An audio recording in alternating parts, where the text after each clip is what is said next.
Siapa yang nggak tahu sama IBM, perusahaan komputer pertama di dunia yang memulai bisnisnya dengan menjual hardware dan software. Di episode Algoritma Talks kali ini, tim Algoritma sudah berada di kantor IBM JTI, anak perusahaan IBM yang berfokus untuk memberikan layanan strategis untuk memperluas segmen pasar.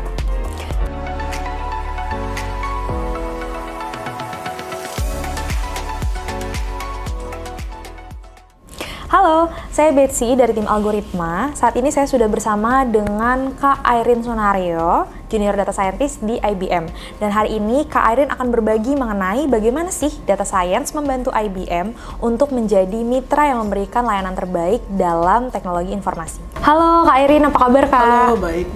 Oke, Kak Airin, sebelum kita ngobrol-ngobrol lebih lanjut nih, boleh dong Kak Airin memperkenalkan diri ke Sobat Algoritma yang nonton. Halo semua Sobat Algoritma, nama saya Airin Sunario dan saya adalah Junior Data Scientist di IBM JTI. Oke, Kak Airin, boleh nggak diceritakan sebelum berkarir sebagai Junior Data Scientist di IBM ini, background pendidikan Kak Airin tuh apa sih Kak? Aku background pendidikannya dari teknologi pangan ya, dari Monash University Malaysia. Oh, teknologi pangan. Berarti switch career gitu ya Kak? Iya. Oke, nah aku tertarik nih Kak, mau tahu tentang perjalanan switching karirnya Kak Airin itu gimana sih Kak? Oke, aku itu dari dulu memang udah banyak belajar sendiri sih sebenarnya dari zaman kuliah gitu ya. Udah banyak belajar sendiri tentang data science, belajar Python sendiri, belajar banyaklah bahasa pemrograman gitu ya, kayak SQL juga belajar. Nah, kebetulan tuh IBM JTI ini sendiri menawarkan waktu itu ada kayak kelas lah, Tech Camp namanya. Nah, itu tuh di situ diajarin banyak banget dasar-dasar dari IT gitu. Jadi misalnya dari application development, terus ada data science, terus ada IT infrastructure, gitu-gitu, dan masih banyak lainnya gitu ya. Dan kebetulan di program itu saya adalah top 3-nya dan di-hire langsung oleh IBM JTI. Oh, oke. Berarti berawal dari ikut kayak semacam bootcamp-nya di IBM JTI ini benar. ya? Baru setelah itu karena top 3 di-hire? Langsung di-hire, ya. Oh, I see. Oke, keren. Oke, berarti Kak Airin udah berapa lama sih Kak berkarir di bidang data, dan apa yang awalnya membuat Kak Airin tuh tertarik dengan berkarir di bidang data itu sendiri? Oke, saya lulus kuliah itu langsung berkarir di bidang data ya. Jadi, tapi kalau ngerjain proyek-proyek sendiri itu udah dari tahun 2020 lah. Dan awal mulanya itu tertarik sama bidang data itu gara-gara dulu banget lihat video tuh robot yang canggih gitu. Wah, hebat banget mikirnya. Kok bisa kayak gitu, dan akhirnya cari tahu sendiri, dan memang mereka kan rely heavily on artificial intelligence and machine learning gitu ya. Jadi makanya dari situ tertarik belajar gitu. Oke, nah selanjutnya boleh dong Kak ceritakan mengenai IBM JTI itu apa sih Kak? Oke, jadi IBM JTI ini adalah fully owned subsidiaries dari PT IBM Indonesia. Nah, orang kan mungkin kadang bingung ya, ini kok ada IBM JTI, ada IBM Indonesia gitu. Nah, IBM Indonesia ini lebih ke arah fokusnya on sales, dan mereka yang kayak nyari klien gitu-gitu, dan kita tuh IBM JTI adalah orang yang ngerjain projectnya gitu. Nah, jadi IBM JTI ini itu punya wholly total solution untuk kayak semua problem IT gitu. Misalnya dari IT infrastructure, dia ada software sama hardware, sampai ke IT consulting juga.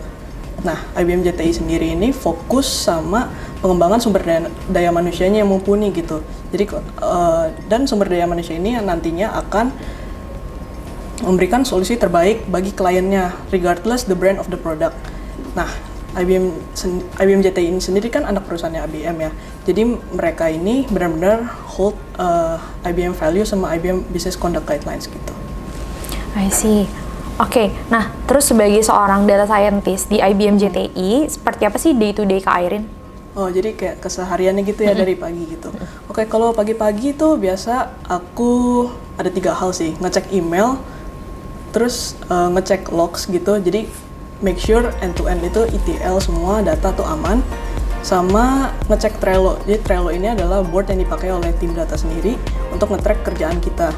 Nah, jadi dari pagi-pagi itu jadi kita bisa lihat kerjaan apa nih misalnya harus dikerjain hari ini, dan ngatur skala prioritasnya. Jadi data hari itu tuh udah terstruktur gitu.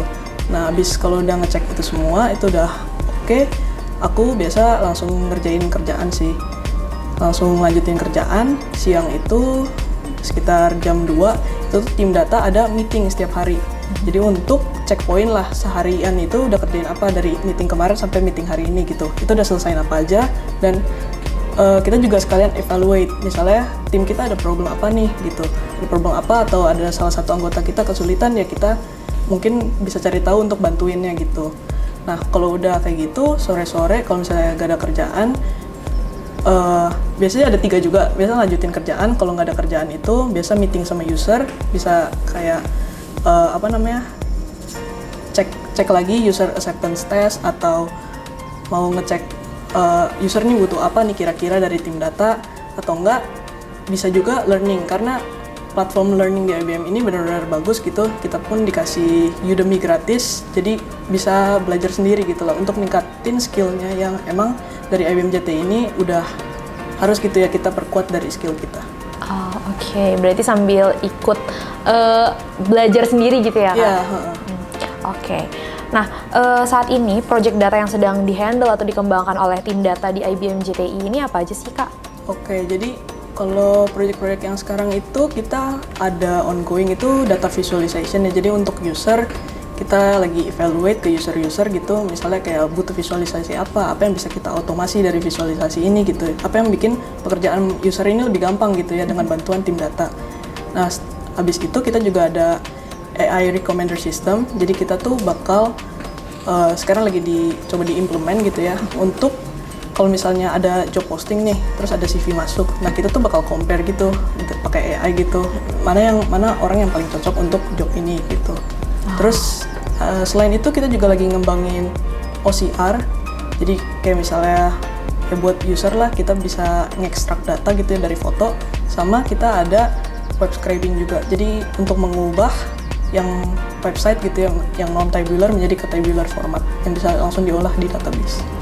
Oke, berarti pekerjaannya itu lebih ke untuk memenuhi kebutuhan dari user yang mana itu adalah tim lain ya, Kak, berarti di IBM? Ya, atau enggak ya klien sih, bisa juga misalnya kayak ETL di klien gitu bisa. Oke, berarti memang usernya itu dari eksternal dan internal ya, Kak? Iya. Oke. Kemudian dalam mengerjakan proyek tersebut, apa sih programming language yang digunakan serta tech-stack-nya yang digunakan oleh data scientist di IBM, dan bagaimana implementasinya pada masing-masing proyek? Oke, kalau saya sebagai junior data scientist, aku tuh pakai programming language-nya itu Python sama SQL, sama kita juga karena kita ada pakai sesuai kebutuhan ada database yang pakai NoSQL, juga kadang-kadang saya pakai NoSQL. Terus kalau misalnya implementasinya di project itu mostly kalau yang ngoding itu memang pakai Python ya, cuman mungkin library-nya itu beda-beda, kayak misalnya recommender system itu kita pakai PFIDF, terus kalau misalnya OCR itu kita pakai PyTesseract gitu. Jadi itunya beda-beda. Terus kalau misalnya untuk database kita pakai ada MongoDB sama PostgreSQL. Kalau misalnya tech-stack yang lain itu untuk ETL kita pakai Airflow sama ELK stack, Elasticsearch, Logstash sama Kibana. Berarti emang cukup banyak ya, Kak, yang digunakan. Tapi berarti yang utamanya itu adalah Python dan MySQL itu ya, Kak? Oke, selanjutnya, Kak, apa sih yang ditawarkan oleh IBM JTI melalui layanan Data Analytics dan Artificial Intelligence, dan apa yang membedakannya dengan penyedia layanan serupa, Kak? Oke, jadi untuk Data Analytics dan Artificial Intelligence kita tuh mostly pakai yang open source. Misalnya untuk implementasi AI kita itu pakai OKD, yaitu OpenShift yang versinya open source gitu. Dan untuk analytics kita juga pakai Kibana sama Jupyter Notebook, which is ya mereka juga open source gitu ya. Dan tapi kita juga tetap lihat sih kebutuhan yang paling cocok untuk klien apa, dan kita bakal sesuaikan sih. I see. Nah, ini masih seputar layanan nih, Kak, pertanyaan selanjutnya. Kan di IBM itu juga ada layanan cloud platform ya, Kak? Nah, bisa diceritakan nggak, Kak, cloud platform itu tuh apa? Oke, cloud platform itu adalah kayak misalnya itu data server yang ada di internet gitu ya. Jadi basically kalau misalnya kita sebagai enterprises ya kita misalnya kayak sewa aja. Misalnya kita mau networknya, kalau mau storage-nya atau mau analytics-nya gitu-gitu. Nah, IBM sendiri itu juga punya cloud platform sendiri namanya IBM Cloud. Nah, implementasi datanya itu dia juga ada IBM Cloud Pak for Data gitu ya. Jadi itu tuh udah ngurusin end to end dari data kita. Jadi kalau misalnya data dari organisasi kita masuk, itu tuh udah bisa langsung analyze, organize, dan collect datanya itu dan sampai dibikin ready siap buat diolah jadi dataset buat AI. Oh, I see. Oke, nah selanjutnya nih Kak, sebagai seorang data scientist di industri ini, apa sih yang menjadi tantangannya Kak? Tantangan dari sebagai data scientist ya di zaman ini adalah data privacy and security sih. Jadi itu kan akhir-akhirnya banyak kejadian data bocor, jadi kita harus ningkatin security dari data kita lagi. Terus cara mengatasi tantangan tersebut tuh gimana Kak yang sudah dilakukan oleh tim data di IBM? Oke, jadi kita pastinya kayak dulu tuh waktu itu nggak terstruktur gitu ya. Misalnya kayak kita sekarang regular password update gitu-gitu. Dan kita juga suka pen test sih. Jadi kayak kita kan mau tahu ya security kita bagus atau enggak gitu. Pak, ini kita masih akan tanya-tanya lagi nih ke Kak Airin, tapi kita akan main game dulu nih. Ini dia This or That. Yang pertama Kak, kerja dengan tim besar atau kerja dengan tim kecil? Kerja dengan tim kecil karena diskusinya lebih enak gitu ya, kan nggak banyak gitu. Terus diskusi lebih terstruktur sama ya lebih jelas sih arahnya. Oke, selanjutnya kerja dengan dengerin musik atau tanpa musik Kak? Dengerin musik, karena kalau nggak pakai musik bosan. Oke, selanjutnya datang kerja lebih awal atau pulang terlambat? Pulang terlambat, karena aku emang lebih night owl sih daripada kayak yang early person gitu. Jadi milih datang lebih siang gitu ya Kak? Oke, kemudian pilih kerja di startup atau corporate? Wah, susah nih. Corporate, karena lebih strukturnya lebih ada juga sih. Kalau startup actually ada plus minusnya masing-masing sih, tapi aku lebih milih corporate. Oke, dan yang terakhir, pilih jadi spesialis atau generalis? Generalis. Kalau generalis ada satu spesialisnya boleh nggak? Berarti pilih mana nih? Generalis. Oke, kenapa tuh Pak? Bisa punya banyak kemampuan di banyak bidang sih, jadi kayak lebih open minded lah, kayak lebih terbuka gitu kalau misalnya ada teknologi baru, misalnya kita yang bisa coba implementasi atau gimana.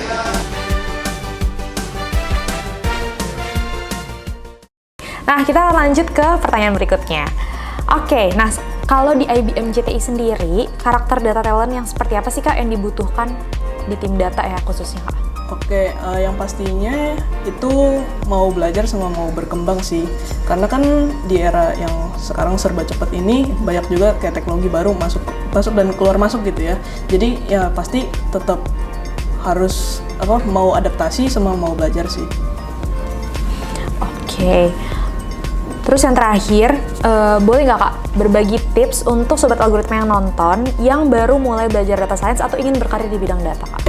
Jangan takut mencoba hal baru, karena ya sekarang di zaman yang era yang super cepat ini semuanya juga cepat keluar masuk gitu ya, jadi bakal mau nanti atau sekarang juga tetap sama aja, sama banyak cari project di apalagi kayak data gitu kan, tinggal cari dataset di Kaggle atau enggak cari internship atau entry level job yang memang memberikan experience yang benar-benar real world experience lah daripada kayak belajar sendiri atau gimana. Oke, nah itu tadi tuh tips-tips dari Kak Airin buat sobat algoritma yang ingin berkarir di bidang data. Semoga bisa memotivasi teman-teman ya untuk semakin semangat belajar data. Nah, pertanyaan tadi merupakan pertanyaan terakhir dan merupakan akhir dari perbincangan kita bersama Kak Airin dalam episode Algoritma Talks kali ini.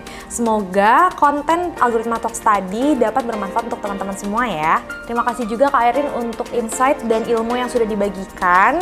Kita ketemu lagi di episode Algoritma Talks berikutnya. Jangan lupa like, comment, subscribe, dan share video ini ke teman-teman sekalian. Aku Betsy dari tim Algoritma pamit undur diri. Dadah!